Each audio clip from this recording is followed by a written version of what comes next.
And we're back with our panel, and in center seat, independent presidential candidate Evan McMullin. Okay, a lot of people tweeting in, some saying and noting that you went to BYU, you are Mormon, you obviously would play well in Utah, and they say that you are trying to throw Utah the other way.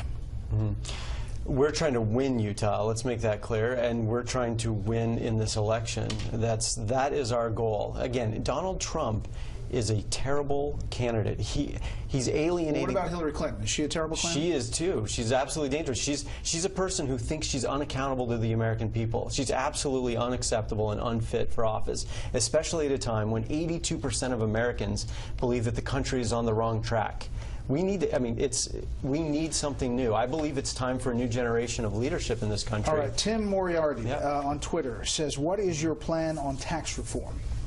Well, I think we need to flatten it out. I think there need to be less brackets, first of all. I support the House plan, which is 3 tax rates, a simplified plan that you can fill out on a card the size of a postcard. I think there are a lot of good ideas coming from the House and coming from Paul Ryan and the committee chairman and the members, and I support those. So as president, I would look to simplify the tax code in that way. George. Yeah. Social conservatives are particularly unhappy with the choice they have this year. Of course they are. But they've looked at your website and are not encouraged. You say that as a Mormon, you believe marriage is between a man and a woman. I do. But you say the court has spoken, you respect the court's opinion, and we should move on. Does that not also apply to Roe v. Wade, which has been the law of the land for 43 years? And would you, in appointing judges, appoint judges who you think or ask would overturn Roe v. Wade? Yes, it's a good question and a fair question, but I see the issues differently.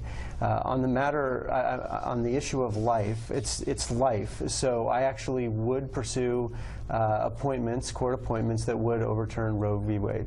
So that's my view. But I do believe on the issue of gay marriage that the American people have a certain positioning. The court has spoken, and again, that's not a matter of life. So I respect the decision, and I do think it's time to move on.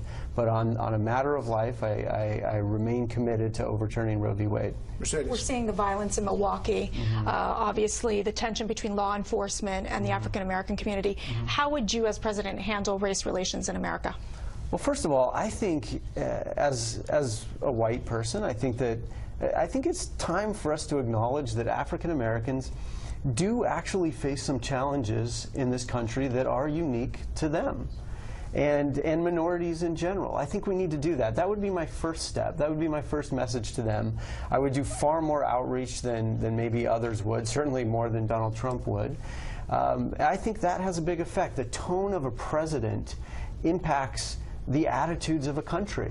And that's why, and Hillary does plenty to divide our country too, this idea of a strong centralized government that's pushing down solutions to the rest of the country from Washington divides us.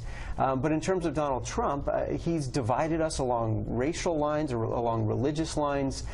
He has, even as a candidate, my solution would be to change the tone, first of all. I think Donald Trump's tone is absolutely unacceptable. He's doing enormous damage to this country, and it has large implications for our prosperity and security.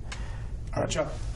Well, I'm going to ask you about your background, which is obviously admirable that you worked in the agency overseas, but it creates a problem for voters because your entire career is secret. You can't talk about it. How are you going to overcome that, and what are we entitled to know about what you've been doing with your life all this time? Well, actually, certain things are secret. Who exactly the names of people who, for example, decided to betray Al-Qaeda in order to work with us. But there's actually a lot that can be understood. My role was not, what I did is actually a well-known role. I was a case officer, or otherwise known as an operations officer. My role was to go out and convince Al-Qaeda operatives to instead work with us, as well as to convince people in officials in foreign governments to work on behalf of the U.S. government secretly. There's a lot that is known, and there's actually a lot that I can explain that isn't secret. But I would say this: the country has entrusted me with some of its most sensitive information and asked me to do some of its most difficult tasks. I have answered that and sacrificed much to do it. What's not secret is the show ends at 7. Thank you for the time. Thanks for inviting us in your home tonight.